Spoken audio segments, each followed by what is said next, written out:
Գյուրջան Կասկադ 60 ամիս փուլային վճարում բազմաթիվ առավելություններ։ Վարչապետ, ըստ էության խոսվեց արդեն այն մասին, ինչի մասին ես ուզում էի նշել, պարոն Թորոսյանը սկսեց այդ հարցին մոտենալ, մենք երբ որ իհարկե սա նաև կառավարության ծրագրի վերաբերյալ հաշվետվությունը, երբ որ ազգային ժողով տանենք այն ժամանակ կարելի արդեն քանակապես ճիշտ չափել եւ ասել, բայց այն բազմաթիվ մարդիկ, ովքեր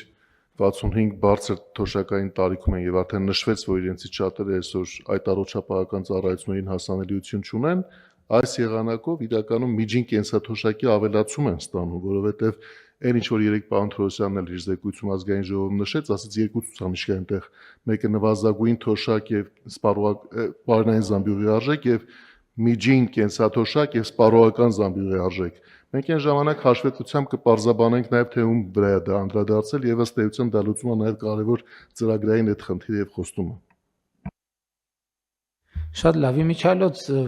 խորհրդանում վիճկոմին լավ քննադատում էին, դուք այնտեղ չէիք, պարոն Նացականյան, որ արձագանքեիք, բայց ես առաջարկել եմ, որ դուք գնաք իրանց այդ հանդիպումների ժամանակ արձագանքեք։ Էլ ասում են, որ մենք ձեր վրա ճնշումներ ենք գործադրում, որ դուք թվեր նկարեք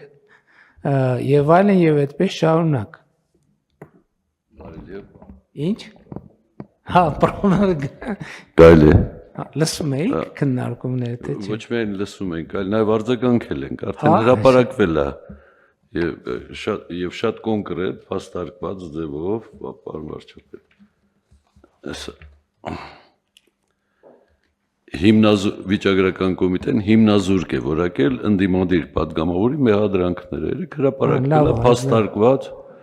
փաստարկված բոլոր հիմնավորում։ Եթե կարելի է մի բան էլ էստեղ ավելացնեմ, եթե թույլ կտաք։ Հա, կարճ խնդրում եմ ուղղակի։ Ջորջթաունի համալսարանը, երբ որ ամերիկյան Medicare համակարգն էր կիրառում,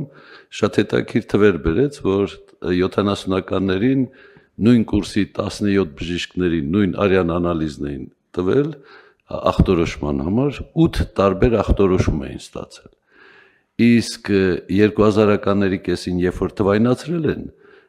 այլ շրջանավարտների արդեն նույն ախտորոշումն են ստացել, այնպես որ թվայնացումը օգնում է, իհարկե արհեստական բանականություն այն ժամանակ դեռ չկար։ Շնորհակալություն։ Շատ լավ։ Առողջության համընդհանուր ապահովագրության հետ կապված ուրիշ էլ ինչ դիտարկում ունենք։ Տիկին Ավանեսյան, այսքան շատ քննարկում ենք, խոսում ենք եւ հարգելի գործընկերներ, պետք է շարունակել քննարկումներ, շարունակել լուսաբանել, որովհետեւ իրոք շատ մեծ ծավալ է, այս մենք ժամերով էլ խոսանք, կարող ենք խոսալ եւ էլի հարցեր կծագեն, արդեն հարցերը կվերաբերվեն կոնկրետ ծառայությունների համավճարի դեղեր ձեռք բերելու եւ այլն եւ այդպես շարունակ համակարգերին անընդհատ պետքա մարդիկ պետքա իմանան ինչի մասին ենք մենք խոսում, որովհետեւ կարող է մեր ողջևորությունը այս բարեփոխումից կարող է կողքից տպավորություն այդ ողջևորությունը եւ իրական ծավալների մեջ անհամապատասխանություն տեսնեն մարդիկ, եթե պիտի տեսնեն, այսօրվանից մենք իրանց դրան պիտի պատրաստենք։ Համեցեք։ Վարչապետ, մենք մի հարցի մասին խոսեցինք, այսօր Տիկին Ավանեսյանն էլ իհարկե այդ մասին նշեց, այս ծառայությունների դեպքում համավճարը ինչ դեպքում կառաջանա եւ ինչպես պիտի գործի։ Ներողություն եմ խնդրում, պարոն Խաչատրյան։ Համավճարը ես մեր հանրության համար եմ ասում, այն է, որ մի մասի համար վճարում, այսինքն 100 դրամ է, կապված տոկոսներից 70-ը վճարում է հիմնադրամը, 30-ը վճարում է քաղաքացին, կամ դեպքեր կարող է լինել 30-ը վճարում հիմնադրամը, 70-ը վճարում է քաղաքացին։ Ես հիշելով մեր աշխատանքային քննարկումները մի շատ կարևոր բարձրաբանում եմ ուզում անել։ Տիկին Ավանեսյանի եւ գործընկերների համոզմունքը նա է, որ յուրաքանչյուր վճարվող ծառայության դեպքում պետության եւ ապահովագրական համակարգի հատուցման չափը սահմանված է այնպես, որ որոշակի հանգամանքներում ապահովում է ամբողջ ծառայության դիմաց վճարը, օրինակ որոշ դեղանյութի հիմքով ստեղծված դեղաբիջոցի կիրառությամբ։ Այնուամենայնիվ, բժշկական հաստատությունը կարող որոշի, որ կամ բուժառում ինքը կարող որոշի, որ դրա փոխարեն մեկ այլ եղանակով է ցանկանում իր բուժումը ստանալ։ Եվ որովհետեւ նա կարողանա հասկանալ իր այդ վճարի չափի մեջ ինչն է ներառված, ինչը չի ներառված, կարող է կիրառության ընթացքում գանք հասնենք մի կետի, որտեղ պետք լինի մեր հաղորդակցման բանաձևերը փոխել։ Ոչ թե ասել, որ այս պրոտոկոլի մեջ ներառված է այս դեղանյութը, այս դեղի տեսակով եւ եթե դուք դա եք փոխում, այդ դեպքում առաջանում է, այլ բոլորը պետք է համոզվածություն ունենան,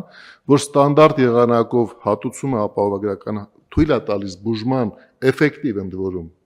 մասնագետների համոզմամբ տարբերակ ընտրել, բայց եթե տվյալ բժշկական կազմակերպությունը կամ բուժարում որոշում են այնտեղ ավել վճարել որոշակի պայմանների դեպքում այդ համավճարը հնարավոր լինի պարզեցված կանոններով կիրառել։ Ես այսօր չեմ առաջարկում այդ հարցը բացել, բայց դա կիրառության մեջ առաջ եկող հարց է դառնալու։ Գործընկերներին խնդրում եմ հետևել այդ վիճակագրությանը, որովհետև ինչքան շատ հարցեր վերաբերեն դրան, իսկ ես կարծում եմ շատ հարցեր են վերաբերելու դրան, այնքան մենք ավելի շատ կհասկանանք, թե այդ ճանապարհը ինչպես է ավելի ճիշտ անցնել։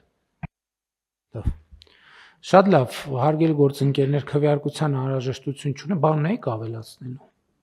Չէ, պարոն վարչապետ, ուղղակի ուզում եմ շնորհակալություն հայտնել ձեզ, ամբողջ կառավարությանը եւ գործընկերներին, որտեվ այս բարեփոխման վրա աշխատել ենք բոլորս եւ այն միասնական աշխատանքի արդյունք է, ես ուղղակի ուզում եմ շնորհակալություն հայտնել։ Շատ լավ, դեռ խորհրդանում էլ այդ առիթները կունենա խորհրդանական գործընկերներին շնորհակալություն հայտնելու եւ բայց այս ամենահեշտ մասն է իրականում չնայած 30 տարի է տևել, ամենահեշտ մասն է։ Հիմա իրականացումը եւ խնդիրները տեսնելը եւ դրանց լուծումներ գտնելը, հետագա բարեփոխումները, կենսունակությունը եւ արդյունավետությունը ապահովելու համար իհարկե դա մեծ մարտահրավեր է։ Շատ լավ, մենք օրակարգում 2 հարց ունենք դեռ, բայց ես կառաջարկեմ, քանի որ 2 հարցի զեկուցողն էլ շրջակա միջավայրի նախարարն է, 2 հարցը միանգամից զեկուցեք, պարոն Մաթեոսյան։